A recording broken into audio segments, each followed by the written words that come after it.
আমি যেহেতু আইনের শিক্ষক, একটু আইনের ভাষায় প্রশ্ন করতে চাই, বাংলাদেশে কি এখন জরুরি অবস্থা চলছে নাকি?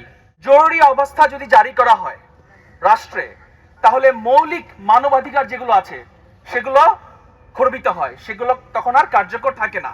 সাধারণ শিক্ষার্থীরা যখন তাদের মর্যাদার জন্য আন্দোলন করে, তখন যদি তাদের গায়ে গুলি চালায়, সেটা কি সংবিধান লঙ্ঘন নয়? জুলাই মাসটা আসলে একটি হত্যাকাণ্ডের মাস হিসেবে ভবিষ্যতে বাংলাদেশের ইতিহাসে পরিগণিত হবে। আমার শিক্ষার্থীর গায়ে গুলি কেন? এই একটি প্রশ্নই যথেষ্ট আমরা যারা শিক্ষক আছি বিভিন্ন শিক্ষা প্রতিষ্ঠানের, তাদের ক্লাসরুম ছেড়ে রাস্তায় চলে আসার জন্য। এই দায়টা কার? সরকারের। শিক্ষকদেরকে কেন রাস্তায় আসতে হলো? কারণ শিক্ষার্থীদের গায়ে গুলি চলেছে। যদি গুলি না চলতো, বিশ্ববিদ্যালয়গুলো বন্ধ না হতো, শিক্ষার্থীরা তাদের ক্লাসে থাকতো, শিক্ষকরা ক্লাসে পড়াতো। যদি শিক্ষার্থীদের প্রতি অন্যায় না হতো, অবিচার না হতো, নিপীড়ন না হতো, শিক্ষার্থীরা রাস্তায় আসতো না, শিক্ষকও শিক্ষার্থীর গায়ে গুলি লাগার প্রতিবাদে রাস্তায় আসতো না। এটা হচ্ছে যে এই যে আজকে আমরা বিশ্ববিদ্যালয় শিক্ষক নেটওয়ার্ক এসেছি, সেটার কারণ। এবং গত কয়েকদিনে আপনারা দেখেছেন যে কি পরিমাণ হত্যাকাণ্ড হয়েছে। আহতের কথা না হয় বাদই দিলাম, জুলাই মাসটা আসলে একটি হত্যাকাণ্ডের মাস হিসেবে ভবিষ্যতে বাংলাদেশের ইতিহাসে পরিগণিত হবে। এবং ভবিষ্যতে মানুষ বলবে যে জুলাই মাসে একটি হত্যাকাণ্ড হয়েছিল, যেটাকে জুলাই ম্যাসাকার অথবা জুলাই হত্যাকাণ্ড হিসেবে মানুষ ইতিহাসে পরিগণিত করবে।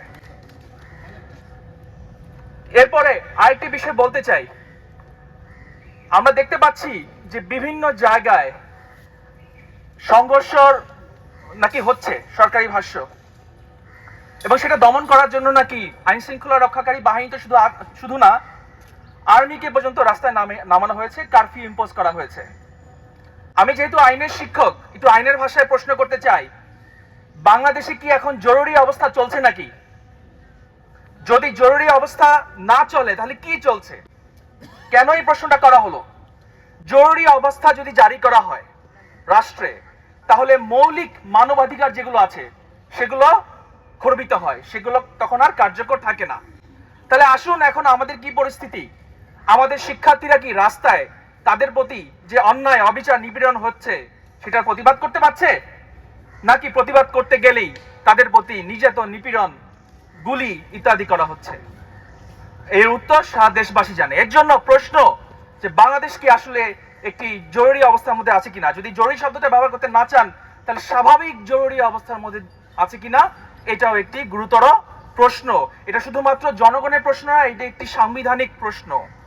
তৃতীয় বিষয়, সেটা হচ্ছে আমাদের নাকি একটি সংবিধান আছে, যেটি একটি জনযুদ্ধের মাধ্যমে সেই সংবিধানটা লিখিত হয়েছে। সেই সংবিধানের তিনটি চেতনার কথা বলা আছে: সাম্য, মানবিক মর্যাদা এবং সামাজিক ন্যায় বিচার। সাধারণ শিক্ষার্থীরা যখন রাস্তায় নেমে বৈষম্যের বিরুদ্ধে আন্দোলন করে, সাধারণ শিক্ষার্থীরা যখন রাস্তায় নেমে ন্যায় বিচারের জন্য আন্দোলন করে, সাধারণ শিক্ষার্থীরা যখন তাদের মর্যাদার জন্য আন্দোলন করে, তখন যদি তাদের গায়ে গুলি চালায়, সেটা কি সংবিধান লঙ্ঘন নয়? সেটা কি আমাদের স্বাধীনতার চেতনার ভঙ্গ নয়? ভবিষ্যতে বাংলাদেশে এই সংবিধান লঙ্ঘনের, এই স্বাধীনতার চেতনার নস্যাতের জন্য যারা এই কাজগুলো করেছে, তাদের বিচার ইনশাআল্লাহ আমরা বাংলাদেশের মাটিতে করব।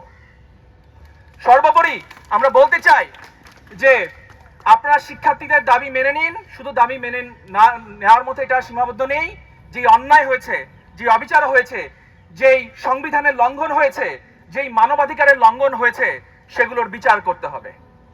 এগুলো করে বিশ্ববিদ্যালয়গুলো আপনারা খুলে দিন, শিক্ষার্থীরা ক্লাসরুমে ফিরে যাবে, শিক্ষকেরাও আমরা ক্লাসরুমে ফিরে যাব। ভালো থাকবেন।